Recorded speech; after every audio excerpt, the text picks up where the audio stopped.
I need it. Revenge is dripping from my teeth. Need nothing but to feel power and bring the killers to their knees.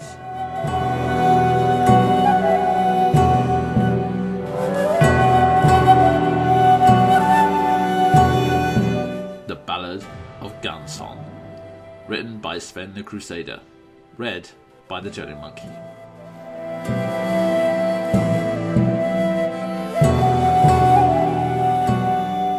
She was 16 when she left home. 16. Ling Fan Son reflected on that number as she lay in one of Dr. Clement's clinical beds, 2 years older and one arm fewer. She could recall the day she left Ford City almost as clearly as the day she got the idea in the first place. The day she found her family, her father and mother and younger sister, strewn out dead and bloody on the floor of her father's gun shop. It had been bright the day she left, as bright and hot as Lin's world had been dark with fury. "This is suicide, Lin," her best friend KG warned her, nervous and worried as he watched Lin strap on the gun belt she had bought that very morning. She had spent the week since the Dennings had murdered her family, modifying her father's Kessler revolver, which had only ever been used to defend the store from thugs and thieves, for all-out bloody assault. "For someone, maybe," Lin responded, buckling the belt around her waist as she spoke. Her father's Kessler hung at her hip, a strange but visually comforting weight. "Fine, Lin, just listen to me," Kenji insisted, his concern giving way to an anxious frustration. "Do you think they would have wanted this? To see you charge into the Central Territory hell-bent on revenge? Central is the worst hellhole in Avandris, and I know you're better than murder. Please, Lin, just give it time." But her mind had been made up for the day after the murders. With a sweep of her father's old duster across the floor, she pushed past poor KG Zoe and into the lobby. Pushed past her best friend and his concern, and into a bloody future. "They wanted me to have the store," she said, stopping in her wake only to pluck a wide-brimmed Blackfield hat from the counter. It too had been her father's, and now it too was hers. "But I'll be a while. Suppose your family could look after it for me?" But KG followed and clamped a hand on her shoulder, just below the nape of her neck. His hand was firm, but it shook with his worry. "Lin," he said, "please." That was when Lin, for the first time since KG had stepped into the shop that afternoon, really turned her head to face him. Seeing the way his jaw shifted, the way his eyes shone with his concern, almost changed Lin's mind. Almost. "I seen him, KG," she told him, her voice soft. "When I try to sleep, when I think too hard, I see them. And I see what should have been. I can't turn away. I have to do this. It's murder! It's justice. It won't make anything better.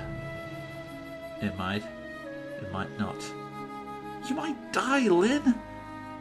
She seated her father's old hat firmly onto her head, over neatly braided black hair that her mother had once helped her fix. She shrugged away from Kenji's touch, but found that doing so brought her no relief. "No, Kay," she said as her feet had taken her to the door. "They've already taken enough." Lin heard KG sigh behind her as she pushed past the front doors. "Damn your bullheadedness to hell, Lin Fan Son," he said, his voice muffled as though it was coming from behind his hands. "Fine. I'll be here if you ever see this madness for what it is." But Lin never had. Not fully. Not until now, 2 years later, as she lay in Graham Clement's medical clinic, missing her left arm. She realized, now, that she should have stopped midway.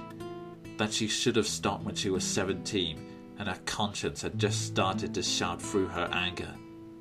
But she hadn't. She had stopped too late and paid for it dearly. Lynn let her head rest against the pillows beneath it, closing her eyes and remembering. Why, she could still see the face of the first man she killed. As far as enforcers went, the man had been one of Frank Denning's lowest, but the poor bastard had still been firmly within Lynn's sights. She could remember the night she ambushed him. "What in the hell?" Bill Abraham exclaimed, his mouth hovering gingerly round the nose Lynn had just smashed against a tree. He looked up at her as she approached, blinking against the gloom of the woods. "What the fuck's your problem?" His anger left her unfazed. "Bill Abraham," she said, "I need information, and the townsfolk tell me you're as good a man as any." Bill Abraham sneered at her. It only made him look uglier. "I'll give you something anyway, you fucking bitch!" And then Lynn staved the heel of her boot into his mouth, watching him with a mixture of immediate revulsion and tingling satisfaction in her stomach as his blood and teeth exploded across the forest floor. He wailed, but Lynn went on unmoved. "You're with the Dennings," she said. "Tell me where they are, and I'll make this quick. If they're not here, then where?" Abraham spat out bits of bloody teeth onto the ground. He snarled. "If you think I'll tell you, you fucking Ming whore." Lynn's second kick went into his side. She felt at least 3 ribs snap under her shin. This time, he screamed. "Tell me where," she said. "Now!" Bill Abraham looked up at her, coughing and already sobbing for breath. Had Lynn been in any state of mind for it, she might almost have pitied him. What do you want from me?" he croaked. "Who the fuck are you?" Lynn snapped open the holster at her hip, taking the weight of her father's Kessler in her hand. She knelt beside his legs, leveling the barrel at his forehead. "Lynn," she said, "and I have business with Frank Denning. Now talk." Abraham let out a shuddering breath, his face pallid, his eyes fixed on the barrel. I don't know where he is," he said. "Maybe a week ahead of me. Fuck, I don't know." "One of his sons, then? You work for someone?" Joshua Denning, up in Willington. That's where I was going." "And your headquarters? Where?" "Windham, out west." "Good." Lynn rose. Abraham's eyes followed her revolver apprehensively. You're letting me go," he wheezed. "Right?" Lynn's face remained impassive. "You might say that." She pulled the trigger, and there was a shot as loud as sin. A shot loud enough to make Lynn's ears ring even in the open air. The bullet speared through Bill Abraham's widened, uncomprehending eyes, and a fraction of a second later, the back of his head exploded across the tree behind him. And then Lynn was numb. Her hands shook, and something hitched in her throat. She might have thrown up, had she not already seen what the Dennings had done to her family. Slowly, numbly, she returned the Kessler to her hip, staring down at what she had done with eyes as wide and as shocked as the expression that Bill Abraham had taken to the grave. Lynn holstered her revolver. She drew in a long breath, closed her eyes, and then let it out. This was no time for fear. This was no time for uncertainty. Someone in town almost certainly would have heard the shot, and Lynn still had work to do regardless. She saddled up, and that night left Bill Abraham exactly where she had thrown him. The memory no longer made Lynn shudder. Whether that was encouraging or utterly unsettling, she wasn't quite sure. But it was true nevertheless. That was where it all started. Not with Frank Denning or either of his sons. Not with an officer in their gang. But a hapless thug in it for the money and the booze. That was how it all started. That was how it went on. One by one, Leonard found them. And one by one, Leonard picked them off. Started with thugs like Abraham and working her way up through the ranks. It took her 2 years to do it. But on her own, Ling Fan Son had cut through Frank Denning's gang a swath so bloody they never recovered. It had taken conviction and persistence and a head as hard as an iron bull. But Lin had done it. Yes, Lin had done it. And for the first time in her life she regretted it. And not just for the arm it cost her in the end. Lin had long since lost count of how many she had killed. And now that she was present of mind and conscience, that frightened her more than anything. In the end, she realized, it had become less about her family and more about single-mindedly stopping the Dennings from hurting anyone else the way they had hurt her. But that made it no better. She could have changed so much, acted so differently, and she hadn't. The end of it all had been just the week before. Lin wasn't quite sure who it was that started the fire, only that someone had started one. This, she reflected, as she crept along under the overhead of smoke filling the sawmill, was almost certainly not in line with her plan. Lin had known from the start that the Evandrian marshals would be leading a raid on the place that night. Knew mostly because she had been the one to tip them off in the first place, to net herself a distraction while simultaneously doing the city of Windham a service. But she never quite banked on a fire breaking out. But it was all the same. It had to be done, no matter what happened. And more importantly, no matter how Lin felt, it had to be done. She had come too far, just too far to leave her business with Frank Denning unfinished now. Right at the end of things. No, it had to be now. Up ahead of her, through the smoke, Lin made out a huddle of indistinct figures bustling their way through a set of doors, ducking and hacking as they went. Lin knew immediately where they were going. Knew it because the rear exit was exactly where she herself had entered. She could make out their voices as she drew closer, could make out the sound of their utter disbelief that the marshals would dare launch an attack on their base. And then Lin made out their figures as she drew closer still. That was when she froze where she stood. In the middle of them was a man taller and broader than both his bodyguards. A huge and bearish man, white of hair and beard.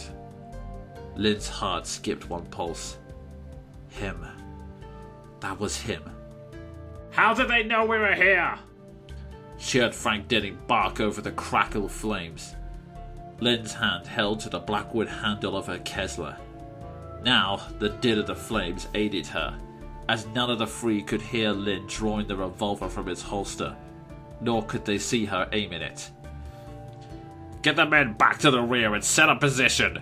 We'll shove these limp bastards back one way or the other. You can count on the... 4 shots dropped both of Denning's bodyguards. He spun round in surprise, his own revolver, more of a hand cannon than a hand gun, coming up to meet Lin's assault. But it was already much too late, and the remaining 2 shots tore through both his legs. He went down, bellowing in pain and fury, whilst Lin straightened numbly into standing. Her fingers fumbled for the ammo pouch at her hip, but she found one of her autoloaders easily enough. She snapped it into the chamber of her Kesler, just as Frank Denning managed to writhe onto his back and level his cannon at her again. His hair was dishevelled and mussed, his eyes mad. Who in the fuck? He snarled, staring down the barrel of Lin's Kesler without betraying even a notion of fear. Lin had to steady her hand, had to keep it from shaking on the trigger. This was it. 2 years later, regrets or no regrets, this was it. Frank Denning, she said, approaching with her revolver trained on his head. It's been a while coming. He balked. What in the hell are you talking about? My family, Denning, Lynn said, silencing him. My father, my mother and sister. What did any of them do to make you think you had the right? Frank Denning's eyebrows knotted together. He scowled. There was a realization on his face, a dawning, but a slow one, as if he were fitting together the pieces of a dysfunctional jigsaw. Your name, he growled at her. Give me your name, Ming. Lynn shifted her jaw. Her eyes conned the barrel of Denning's revolver, and briefly wondered if old Kedgie would be proven right after all. If he was, she would at least have seen her family's murderer to a proper send-off. Son, she said. Ling Fan Song, daughter of Phi Din and Lian Song, sister of Mei Song. Denning's retort froze on his lips. Dan had done it. His hand faltered on the hilt of his revolver, and his jaw twitched. You, he said. It was you, GunSong. A pause, and then, you did it.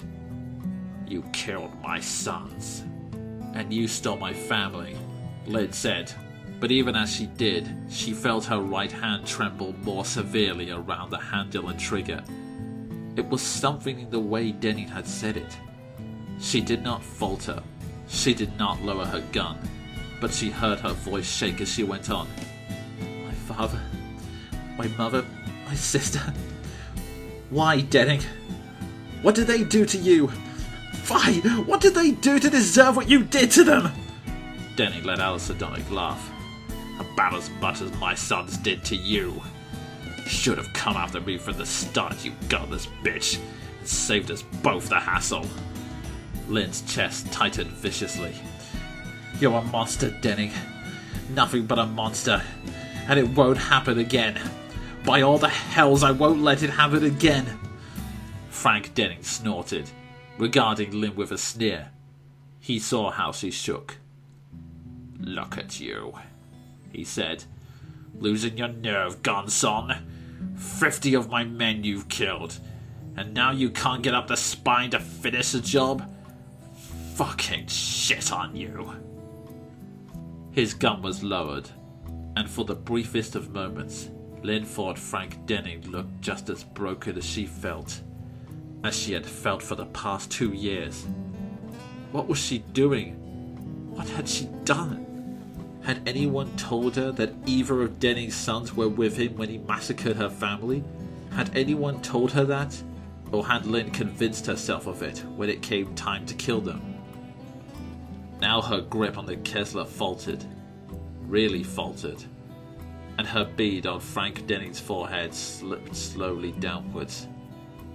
No, she had to do this. She had to see it through, or else... Or else what? What could she do that the marshals were not doing already? Lyn's mouth was dry, and every breath was hot and painful in her chest. No, she said, stepping back and shaking her head. No, This is enough. I can't. Not anymore. Not like this. I can't do this. Denning spat at her. Just like I thought. Not a spine in you after all. No, Lyn said. Her hand curled into a tight fist around the handle of her revolver, her knuckles straining white under her glove. She looked up and met Frank Denning's eyes, even while her own stung, and said, Because you're not worth it. Because I'm not like you. There was a pause. Then Frank Denning's lips curled up. Your mistake. The sound split the air like thunder, and Lyn felt something crack. No, not crack. Explode at her left elbow. The force of it whipped her back against the support with enough force to give her the presence of mind to realize she had been shot. Her back slammed hard against the wood and she went down, but by animal instinct her good arm shot up and aimed, her index finger closing round the trigger. The shot sheared through the top of Frank Denning's skull, and he went down like a pallet of raw iron, cracking the floorboards as he fell once and for all. For good. Lynn didn't even stop to process that he was dead. Her eyes went on her arm, or rather, what was left of it. Her elbow had been all but vaporized, and her upper arm was gushing blood like a broken pipe. Lynn's head swam. "Oh, fie," she croaked. She dropped her revolver, tried to stem the blood of her good hand, but she could feel her vision sliding slowly away into the darkness. "Oh, fie, don't let me. Don't. Not here. Not like this." But Lynn was going. The room was fading away. She could only faintly hear the thunderous approach of booted footsteps. No doubt the marshals coming to secure things for good. Consciousness was swimming away, and the last thing Lynn managed to do before it did was wonder. Wonder just what had snapped inside her to bring her this far, and beg for forgiveness. Forgiveness from a family that could no longer hear her. Stupidity. For 2 years, Lynn knew now, that was all it had been. All it had ever been. The stupidity of an angry teenager with her father's gun and the conviction to use it. Why she had realized it when she did, hovering over the last of the Dennings with finality and closure in her grasp, Lynn had no idea. But that was the way it was. And this was all that remained. Her arm was just the last in a 2-year sequence of things Lynn had thrown away in the name of seeing her fool's errand to the end. Her family, her friends, her home were all gone. And now all Lynn had to show for it was a stump of an arm and more deaths on her conscience than an entire platoon of soldiers. Lynn laid back, folded her one remaining arm over her stomach, and tried to drift. Regardless how long a shot it was now, the marshals knew where she was. They were, after all, the ones who had seen her to her current accommodations, and there was no doubt in Lynn's mind that they knew what she had done. If she was lucky, they would hang her as the murderer she knew she was. But if not, she would either be shipped off to some hell of a prison, or she would be left to think of her future. Neither prospect abided. A knock on the door jolted Lynn out of her thoughts, and the sound of its opening made her open her eyes. Dr. Clement's assistant, a spindly lad Lynn wasn't quite sure qualified as a man yet, poked his head past the frame. He looked nervous. "Miss Son?" he said. "Pardon me, ma'am, but there's someone here who wants to see you. Several someones?" The marshals, no doubt. Lynn nodded curtly, not turning her head to face the boy. "Let them in." The boy nodded hurriedly and disappeared. She heard a distinct exchange past the door, and not 2 seconds later, the someones in question filed through the door. There were 5 of them, 3 men and 2 women, fierce and official in the long blue coats of the Avantrian marshals. Lynn knew full well that the marshals were only precious steps away from qualifying as a proper military force, but she saw no obvious weapons on any of these. The man at their front, a dark-skinned, craggy man with beard and height enough for his entire unit, peered hawkishly down at her from under the wide brim of his gold-corded hat. "Lin Fei Son," he said. The growl he spoke with was polished and sanded down, but a growl nevertheless. "I can't say I expected to see the Dennings' personal hell on earth under circumstances like these," Lynn grunted. "Sorry to disappoint you, Marshal. You'll have to forgive me if I don't get up and curtsy." Using her remaining arm, she pushed herself sitting. If you're here to bring me in, I can't say you'll need 5 of you to do it. The lead marshal's jaw shifted under the heavy, wiry beard. He turned his head about, shot his subordinates a pointed look, and they all filed back outside, leaving just Lynn and their leader behind. The man gave Lynn a long look, then exhaled a deep sigh and pushed past her bed to look out the window. There was a long silence between the two of them, but eventually the marshal spoke up. "They've been calling you GunSong," he said. "The townsfolk, the traders, hell, even some of the Denny boys we took in before you could gun them down." He rested both of his hands on the windowsill. "I don't suppose that's some sort of sick joke on your part." Lynn laughed, but it was just as hollow as she felt. "Afraid not. Frank Denning called me that before he took my arm off, but I can't say I want anything to do with it." The marshal grunted. "At least that's something, for a mass murderer." He straightened. "Well, since you were courteous enough to give us your name with that tip, I reckon I owe you an introduction. James Solomon, head of the marshals in Northwest Territories." Lynn regarded him with tired, incurious eyes. "Charmed, I'm sure, but this is quite the effort to go to for someone I'm guessing you plan on hanging within the week." James Solomon gave her another long look under the brim of his hat, then said, "If you were any other mass murderer, that might just be true."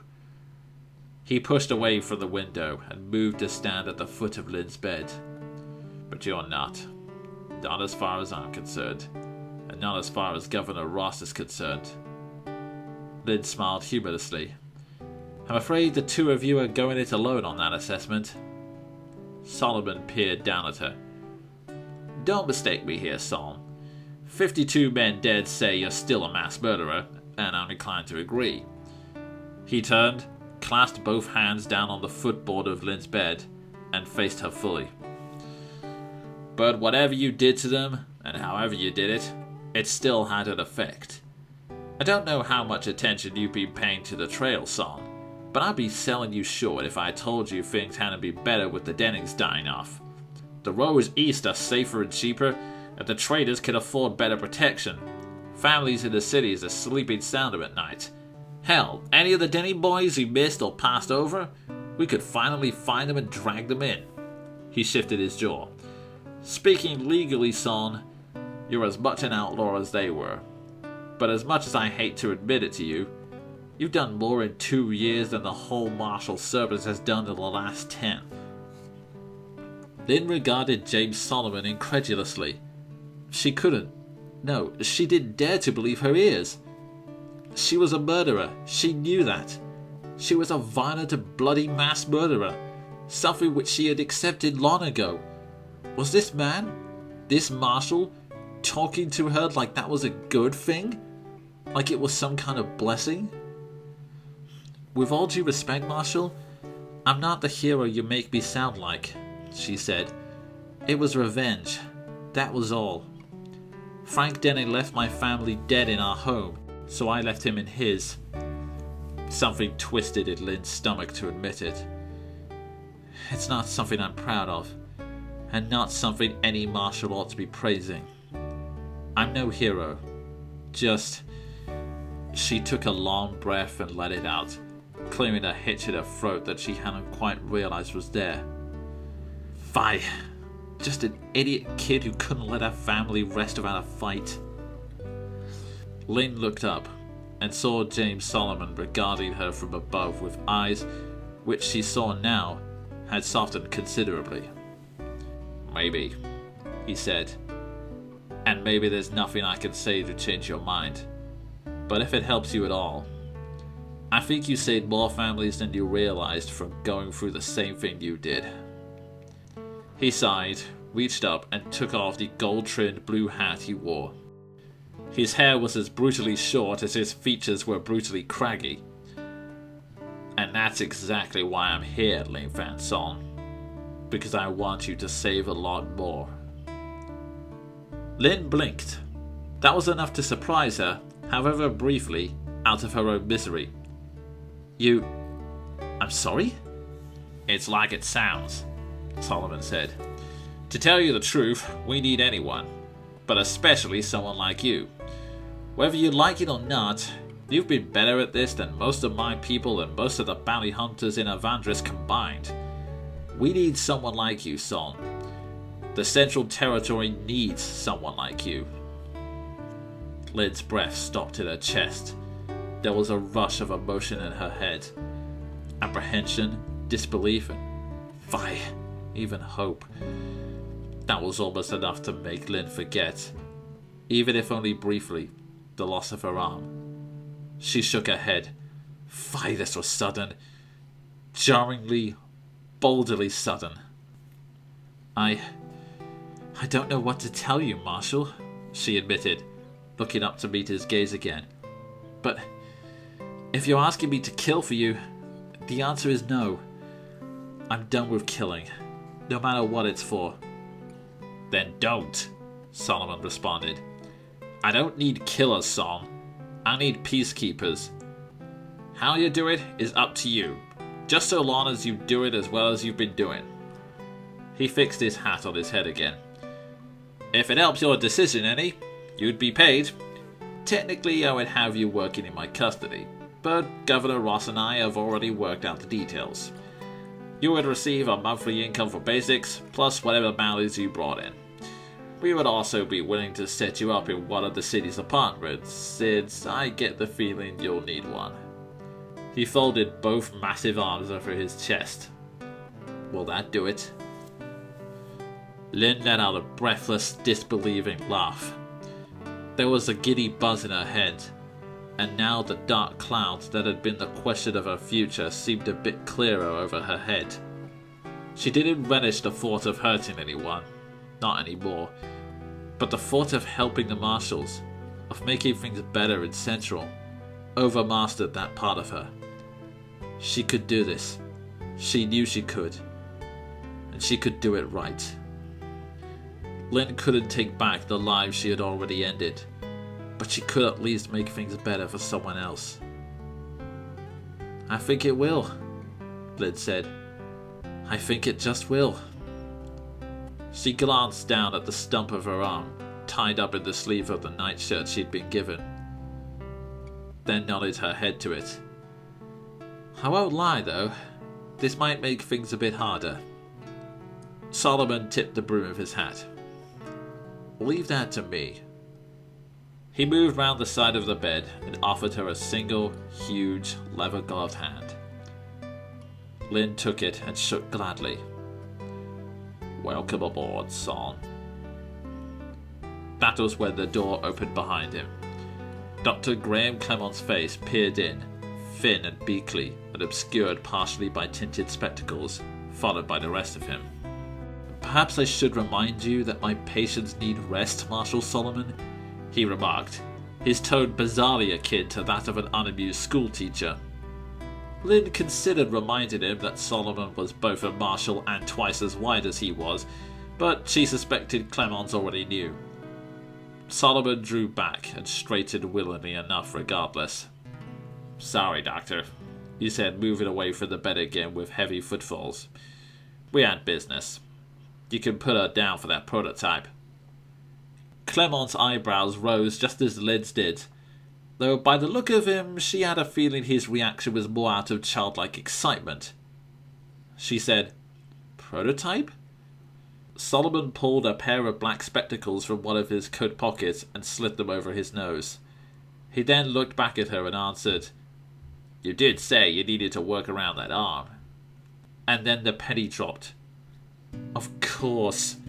Weren't prosthetics what Clements were known for? Or even perhaps notorious for? She laughed. Fie, you must be desperate. But I can't thank you enough. Of course you can, Solomon said, running towards the door with a considerably brighter Graham Clements on his heels.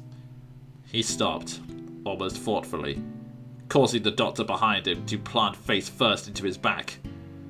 Whilst Clements glared from behind his glasses, Solomon reached into his coat, produced something dark and wide underneath it, and tossed it at Lynn's lap.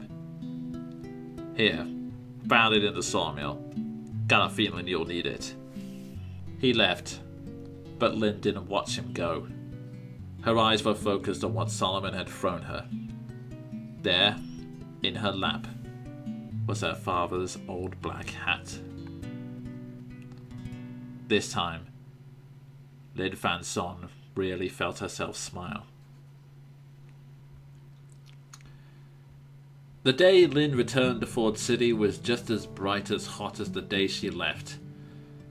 It was a bizarre feeling to descend the station steps, and not just for the fact that Lynn was home for the first time in 2 years. The steel and brass of her new arm, compliments of Dr. Graham Clemons and the Northwest Territory Marshal Service, scraped mellowly against the stairway railing, a sound with which Lynn had been growing increasingly familiar in the week since the arm was attached. She would admit that the thing worked magnificently, that the Primus-powered points and fingers moved perfectly, but the knowledge that metallic scrape was the closest she would ever come to feeling anything in that hand again was surreal indeed. From the station, Lynn's feet took her the same way she had left 2 years past, and as she went, she discovered how kind time had been to the home she had left.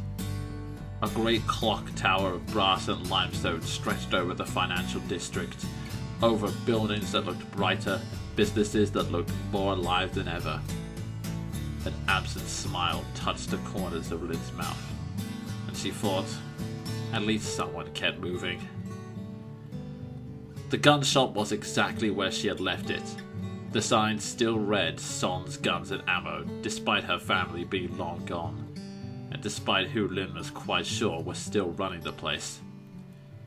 The bells above the door chimed as she went in, just as they always had, and a man at the counter looked up at the sound. "Good day," he said, "and welcome to—" He froze, and Lynn almost did just at the sight of him. He was taller, his clothes neater, and his beard existent, but Lynn almost dared to think that K.G. Zoe looked like a proper businessman. "Oh, fine." "Howdy," Lynn said, her mouth twisted into a smile at how utterly absurd it sounded. KG moved, and Lynn was seized in an embrace so sudden and so fierce it almost knocked them both into a display. "Lynn," his voice a gasp of disbelieving relief. "Lynn, oh my, you're alive." Lynn circled her arms around his shoulders. They were, as they'd always had been, just as tall as one another. "I am, Kay. I'm alive, and I'm here." "How?" His voice shook and almost broke. "How could you make us all wait so long?" Lynn didn't have an answer. She never had. "I don't know, but I'm sorry. About everything." "I thought you were dead." "I'll bet." She sighed, closed her eyes, and rested her head at the nape of his neck. "If it helps, so did I." KG drew in a long, shaky breath, then finally drew away. His hands never left Lynn's shoulders, and he regarded her at eye level. "Fine, Ling Fang," he said, shaking his head. "I never stopped worrying about you." Lynn sighed. "I know, you never would have. And I'm sorry. I should have listened to you." Kenji pinched the bridge of his nose. "I won't say I told you so, because I get the feeling you've already been through enough. I'm just glad you're not dead." He shook his head again, then laughed, a trifle shakily. "Welcome home, I guess." Lynn glanced around. She hadn't had a chance to see it before KG's summary attempt at crushing her in relief, but the sharp displays had become more impressive, the shelves more stocked.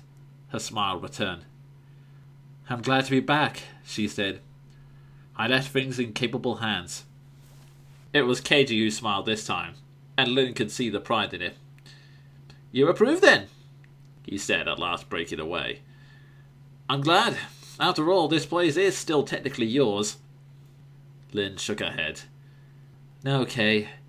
You've earned the place, and I gave it up when I left, even if I did plan on staying. KG's face dropped immediately. He frowned at the same time his eyebrows went up.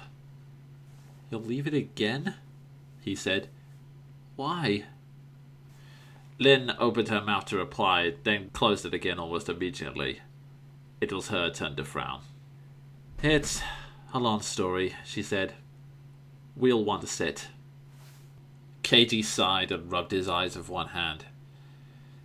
Fine, come on, we'll talk in the back. 20 minutes later, that was where they were, seated in the back of the Son family's old gun shop, with Kenji absent-mindedly helping Lynn with hair she could no longer braid on her own. The back room, once the ground floor bedroom, had been cleared out and tidied. Now it was just one more place to clean and sand and modify the guns. So it's a job then, KG said, helping Lynn with the last twist of her braid as he said. Lynn considered it. In a way, she agreed.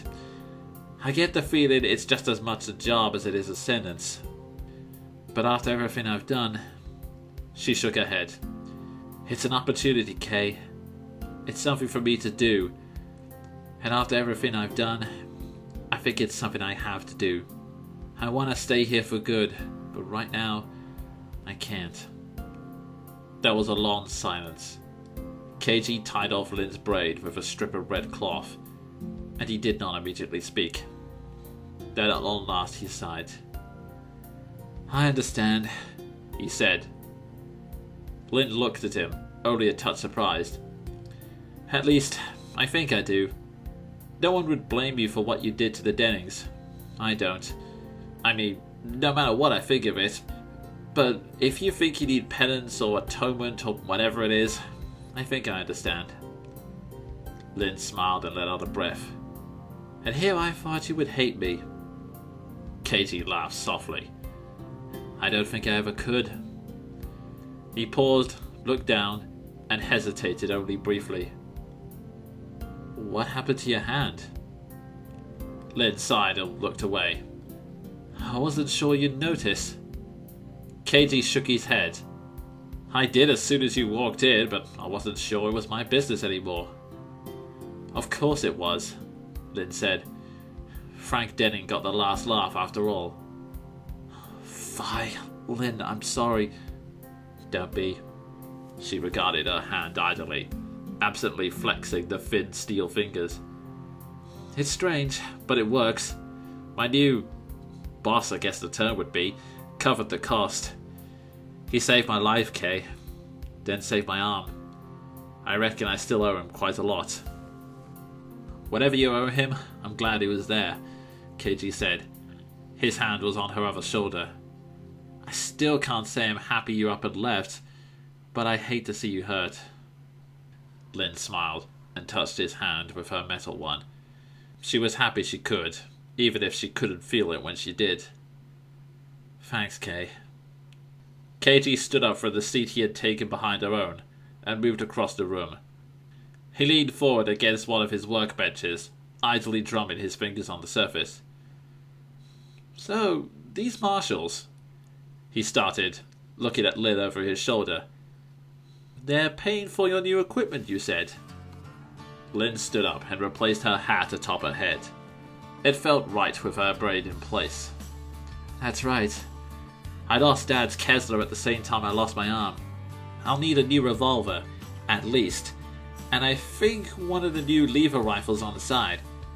Clemens thinks he can conceal a gun in his new arm, under the hand, but I think I'd like something more utility than that. Fine, maybe even a grappling hook. I wouldn't put it past him. Katie grinned at her. Well, newfound pacifism or no newfound pacifism, a bounty hunter needs gear and a gunsmith needs money. Now you have to stay for the night. Lynn laughed at that. Yes, I guess I do. So she did.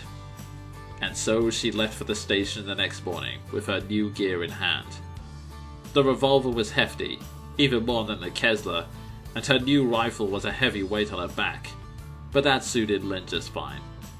She would suit up properly when she was back in Windham, and when she did, she hoped to look as fierce as her new nickname promised she was. She was GunSong. She hated the name, hated it as much as she hated the man who had called her by it, but that was what she was. Lynn had a reputation now, and that reputation was fear. A fear she could use to save lives, whether they were townsfolk under attack or bandits surrendering to the desert demon Lynn had made of herself.